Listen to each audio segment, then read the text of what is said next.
దేవానాంచ ఋషీనాంచ గురుకాంచన సన్నిభం బుద్ధిమంతం త్రిలోకేశం తం నమామి బృహస్పతిం.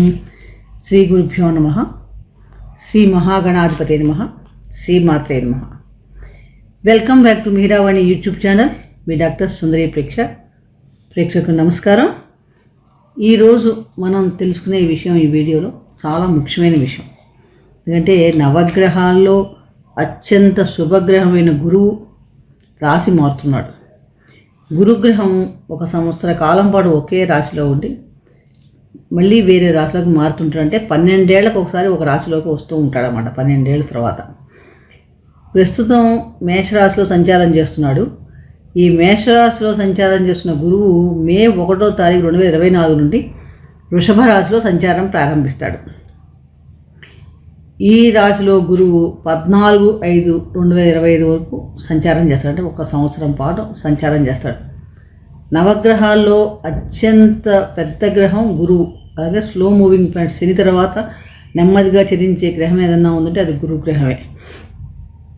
అలాగే ధనస్సు మీనరాశులకి ఆధిపత్యం వహిస్తాడు. పునర్వసు, విశాఖ, పూర్వాభాద్ర నక్షత్రాలకు కూడా అధిపతిగా కూడా ఉంటాడు. ముఖ్యంగా గురువు అంటేనే శుభగ్రహం. గురువు అనుగ్రహం ఉంటే జాతకంలో మిగిలిన గ్రహాలన్నీ బాగున్నా బాగోపోయి కూడా అంత శుభ ఫలితంగా జాతకం ఉంటుందని చెప్తూ ఉంటారు. ఎందుకంటే గురు దృష్టి కూడా అంత అత్యుత్తమైన శుభ ఫలితాలను ఇస్తుంది. అంటే గురువు కారకత్వం గమనిస్తే మనకు ధనకారకుడు, నాలెడ్జి, సంతానకారకుడు, పుత్రకారకుడు, ధర్మాచరణ చేయడానికి, జీవకారకుడు. ముఖ్యంగా అంటే ఇత విపరీతమైన శుభ లక్షణాలు కలిగి ఉంటాడు. గురువు ఎక్కడ ఉంటే అక్కడ ఆ భావాన్ని వృద్ధి చేస్తాడు. ఆయన దృష్టి పడ్డా, ఆయనతో కలిసి ఆయన ఉన్న రాశి కానీ ఏదైనా సరే ఆ భాగం చాలా వృద్ధి చెందన్నమాట. అంటే ఎక్స్పాన్స్ ప్లానెట్గా కూడా మనం చెప్పుకోవచ్చు. అలాగే గురువుకి ఒక ప్రత్యేకమైన దృష్టిలు కూడా ఉంటాయి. 5వ దృష్టి, 9వ దృష్టి, 7వ దృష్టి, విశేష దృష్టి కూడా కలిగి ఉంటాడు. ఈ గురుగ్రహం కర్కాటక రాశిలో ఉచ్చస్థితి పొందుతాడు. మకర రాశిలో నీచ స్థితి పొందుతాడు. ఈ సంవత్సరం వృషభ రాశిలో సంచరించే సమయంలో గురువు 9/10/24 నుండి 4/2/25 వరకు వక్రత్వం చెందుతాడు. అంటే వక్ర సంచారం ఉంటుందన్నమాట. అలాగే గురు శుక్రుల కలయిక కూడా మనకి ఈ సంవత్సరంలో 19 మే 2024 నుండి 12 జూన్ 2024 వరకు కూడా ఉంటుంది. వృషభ రాశి అనేది మనకి భచక్రంలో న్యాచురల్ సెకండ్ హౌస్, స్థిర రాశి. అంటే ద్వితీయ స్థానం అనగానే వాక్కు, ధన, కుటుంబ స్థాన ప్రభావితాలు ఎక్కువ ఉంటాయి. అలాగే ముఖ్యంగా ఈ వృషభ రాశిలో మనకి కృత్తిక, రోహిణి, మృగశిర అంటే రవి, చంద్ర, కుజ సంబంధమైన నక్షత్రాలు ఉంటాయి. ధనకారకుడైన గురువు న్యాచురల్ ద్వితీయ స్థానంలో సంచరించే సమయంలో వివిధ రకాలైన మార్పులు ఉంటాయి. సహజంగా కుటుంబ సంబంధాల్లోనూ, కెరీర్ సంబంధించిన స్పిరిచువల్ విషయాల్లో కూడా చాలా అభివృద్ధి ఉంటుంది. ప్రతి ఒక్కరి జాతకంలో కూడా గురుబలం చాలా అవసరం. నేను విద్య రావాలన్నా, వివాహ విషయం జరగాలన్నా, సంతానం కలగాలన్నా, గృహ నిర్మాణాలు కలగాలన్నా, బ్యాంక్ బ్యాలెన్స్లు పెరగాలన్నా వీటన్నిటికీ కూడా గురుబలం ఉండాలి. ఇవన్నీ ఈ గురుబలం మనకి ఎప్పుడైతే గురువు ఒక్కొక్క రాశిలో ప్రవేశించిన ఒక్కొక్క నదికి పుష్కరాలు వస్తూ ఉంటాయి. ఇప్పుడు గురువు వృషభ రాశిలో ప్రవేశించినప్పుడు నర్మదా నదికి పుష్కరాలు ఉంటాయి. ఈ నర్మదా నది పుష్కరాలు 1/5/24 నుండి 12/5/24 వరకు ఉంటాయి. ఈ పుష్కర సమయంలో ఎవరైతే నర్మదా నదిలో పుణ్యస్థానాలు ఆచరించిన, పితృదేవతలకి తర్పణాలు వదిలిన, పుణ్య కార్యాచరణ చేసిన, ఎటువంటి దానాలు చేసినా కూడా అత్యుత్తమ ఫలితాలు పొందడానికి అవకాశం ఎక్కువగా ఉంటుంది. అలాగే వృషభ రాశిలో సంచారం చేస్తున్నప్పుడు గురువు యొక్క 5వ దృష్టి కన్యారాశిపైన, 9వ దృష్టి మకర రాశిపైన, 7వ దృష్టి వృశ్చిక రాశిపైన ఉంటుంది. అంటే ఇటువంటి శుభగ్రహమైన గురువు 12 రాశుల వారికి ఈ గురు సంచారం వృషభ రాశిలో సంచరించే సమయం, ఈ సంవత్సర కాలం కూడా ఎటువంటి ఫలితాలు ఇస్తుంది అనే విషయాన్ని మనం తెలుసుకుందాం. ప్రతికూలతలు జరిగేవారు కానీ అనుకూలతలు పెరగాలంటే ఎటువంటి పరిహారాలు చేసుకోవాలి ఈ సంవత్సర కాలం అంతా అనే విషయాలు మనం ఈ వీడియోలో తెలుసుకునే ప్రయత్నం చేద్దాం. మిథున రాశి. మిథున రాశి వారికి గురు గోచారం వృషభ రాశిలో ఎలా ఉండబోతోంది? మిథున రాశి వారికి చూస్తే కనుక 7వ దశమాధిపతి అయిన గురువు వ్యయస్థానంలో సంచారం చేస్తున్నాడు మే 1వ తారీఖు నుండి.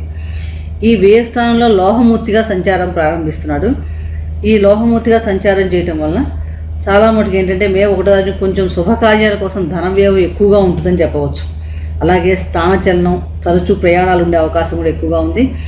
ముఖ్యంగా 12th హౌస్లో 12 ఫారెన్ ల్యాండ్స్ అంటే విదేశీ సంబంధమైన వ్యవహారాలు చాలా అనుకూలంగా ఉంటుంది. విదేశాలకు వెళ్ళటం కానీ, అక్కడ చేసే ఉద్యోగాలు కానీ ఇవన్నిట్లో చాలా బాగా రాణిస్తారు. అలాగే పెద్ద పెద్ద MNCస్లో పనిచేసే వాళ్ళకు కూడా విదేశీ అవకాశాలు చక్కగా వస్తాయని చెప్పవచ్చు. కానీ చిన్న కొంచెం హెల్త్ ప్రాబ్లమ్స్ ఉండే అవకాశం ఎక్కువగా ఉంది. ఒక్కోసారి హ్యూజ్ ఎక్స్పెన్సెస్ అంటే అధిక ధన వ్యయం కూడా జరగడానికి కూడా ఈ సమయంలో ఎక్కువగా అనిపిస్తుంది. అలాగే దశమాధిపతి కూడా అవటం వలన 12th హౌస్లో దశమాధిపతి 12వ భావంలో సంచారం చేయటం వలన మంచి ఆపర్చునిటీస్ వస్తాయి. మీకు విదేశాలకు సంబంధించిన అవకాశాలు చక్కగా వస్తాయి. స్థానచలన సూచనలు ఉంటాయి. ఒక్కోసారి లీగల్ డిస్ప్యూట్స్ కూడా ఉండటానికి అవకాశం ఎక్కువగా ఉంది. అంటే మెయిన్ ఎక్కువ అంటే ఫారిన్ సెటిల్మెంట్ రావటం కానీ, ఎవరైనా దీనికి ట్రై చేసే వాళ్ళు, ఎవరైనా ఉద్యోగపరంగా వెళ్ళిన వాళ్ళకి, ఎవరైనా గ్రీన్ కార్డ్స్ కోసం కానీ ఇలాంటి వాళ్ళకి అవి రావడానికి అవకాశం ఎక్కువగా ఉంది. ఒక్కొక్కసారి మెడికల్ ఎక్స్పెన్సెస్ కూడా మనకి ఈ సమయంలో గోచరిస్తున్నాయి. అలాగే దృష్టి 4వ భావం, పంచమ దృష్టి 4th భావం ఉండటం వలన చాలా మటుకు ఈ గృహంలో మంచి సంతోషమైన వాతావరణం ఉంది. మదర్ హెల్త్ కూడా చాలా బాగుండటానికి కూడా అవకాశం ఉంది. చిన్న ఇబ్బందులు ఏర్పడినప్పుడు కూడా మదర్ హెల్త్ కూడా చాలా బాగుంటుంది. అలాగే మీరు ఏమైనా స్థిరాస్తులు కొనటం కానీ, వెహికల్స్ కొనటం కానీ ఇలాంటివన్నీ కూడా చాలా బాగుంటుందంటూ అనిపిస్తుంది. కానీ ఒక్కొక్కసారి కొంచెం లిటిల్గా వెయిట్ గెయిన్ చేసే అవకాశాలు కూడా ఎక్కువగా అనిపిస్తున్నాయి. అలాగే 7వ దృష్టి 6వ భావం పైన ఉండటం వలన ఎవరైనా కాంపిటేటివ్ ఎగ్జామ్స్లకి వెళ్ళే వాళ్ళకి చాలా బాగుంటుందని చెప్పవచ్చు. విదేశాల సంబంధం విషయాలు కూడా చాలా బాగుంటుంది. అలాగే ఎవరైనా అంటే శత్రువులపై విజయ అవకాశాలు కూడా జరగడానికి కూడా అవకాశం ఎక్కువగా ఉంది. కోర్టుకు సంబంధించిన విషయాల్లో కూడా మీకు కొంచెం ఇది ఉంటాయి. అలాగే ఇల్లాస్ ప్రాపర్టీ నుంచి కానీ మీకు వచ్చే అవకాశాలు కూడా ఎక్కువ లాభిస్తున్నాయి. అంటే ఆస్తి విషయాలు సడన్గా ఏమన్నా వంశపారపర్యంగా వచ్చే ఆస్తుల విషయాలు చాలా బాగుంటాయి. ముఖ్యంగా అంటే రీసెర్చ్ వర్క్ చేసే వీళ్ళకి చాలా బాగుంటుంది. ఎందుకంటే ఎవరైనా PhD చేద్దాం అనుకున్న వాళ్ళకి వీళ్ళందరికీ కూడా ఇది చాలా బాగుంటుంది. ఈ ట్రాన్సిట్ చాలా ఉపయోగిస్తూనే చెప్పవచ్చు. గురువు 9-10-24 నుంచి 4-2-25 వరకు వక్ర సంచారం చేస్తాడు. ఈ వక్ర సంచారం చేసే సమయంలో మనకు కొంచెం మంచి లాభ ఫలితాలు కూడా ఎక్కువగా ఉంటాయి. ఎందుకంటే లాభస్థాన ఫలితాలు ఇస్తాడు కాబట్టి ఇక్కడ చాలా బాగుంటాయి. ఓవరాల్గా చూసినప్పుడు ఏంటంటే ఈ మనకి మిథున రాశి వారికి ఈ సంచారం వలన సహజంగా ఫారిన్ ట్రిప్స్ వెళ్ళడానికి అవకాశం ఎక్కువగా ఉంది. ఎవరు ట్రై చేసిన విదేశీలో చదువు కోసం కానీ, ఉన్నత విద్య కోసం చేసిన, రీసెర్చ్ వర్క్ కోసం చేసేవాళ్ళు కానీ, MNCలో పనిచేసే వాళ్ళు కానీ, ఎవరైనా వీసాలు దొరకటం కానీ, గ్రీన్ కార్డ్ కోసం ట్రై చేసేవాళ్ళు వీళ్ళందరికీ కూడా విదేశ సంబంధమైన వ్యాపార విషయాలు కానీ చాలా అనుకూలిస్తాయి. అంటే విదేశ సంబంధమైన పెట్టుబడులు కూడా బాగా రాణిస్తాయని చెప్పవచ్చు. ఆరోగ్య విషయంలో మటుకు కొంచెం మొదటి నుంచి కూడా జాగ్రత్తలు తీసుకోండి. మదర్ యొక్క ఆరోగ్య విషయంలో కూడా కొంచెం జాగ్రత్త తీసుకోండి. ఈ వక్రించిన సమయంలో మటుకు చాలా మంచి ఫలితాలు ఇస్తాడు. మరింత అనుకూలమైన ఫలితాలు కలగాలంటే కనుక ఈ మిథున రాశి వారు ఏం చేయాలంటే ప్రతిరోజు బ్రాహ్మణులకి అంటే మంచి వేద పండితులు ఎవరైనా ఉంటారు కదా వారికి ఏమన్నా దానం చేసుకోవటం చాలా మంచి ఫలితాలు ఇస్తుంది. అలాగే వాళ్ళకి పుస్తకాలు కానీ పుస్తక దానం చేయడం ఇలాంటివి చేస్తే కూడా చాలా మంచి ఫలితాలు ఇస్తాయి. అలాగే మన బద్రి వృక్షానికి నీళ్లు పోయటం ఇలాంటివన్నీ చేయడం వల్ల కూడా చాలా మంచి ఫలితాలు కావడం ఎటువంటి సందేహం లేదు. అలాగే మీ జన్మ నక్షత్రం రోజు కూడా ఎవరైనా గురుదశ జరుగుతున్న వారు కూడా ఆ గురువు యొక్క మంత్ర జపం చేసుకోవడం ఇలాంటివన్నీ కూడా చాలా మంచి ఫలితాలు ఉంటాయని చెప్పవచ్చు. ఈ గురుబలం వలన సంతాన సౌఖ్యం కూడా ఉండడానికి చాలా అవకాశం ఉంది. ఇంట్లో కూడా మంచి శుభ ఫలితాలు కలుగుతారు. మరొక రాశి గురించి మరొక వీడియో చేసుకుందాం. కాబట్టి ఈ అనుకూలమైన ఫలితాలకు ఈ పరిహారాలు పాటించండి. అత్యంత ఆ గురువు యొక్క అనుగ్రహం సంపూర్ణంగా మీ మీద ఈ సంవత్సరం అంతా ఉండాలని ఆశిస్తూ ఈ వీడియో నచ్చినట్లయితే లైక్ చేయండి, షేర్ చేయండి, సబ్స్క్రైబ్ చేసుకోకపోతే సబ్స్క్రైబ్ చేసుకోండి. సర్వే జనా సుఖినో భవంతు. శుభం భూయాత్.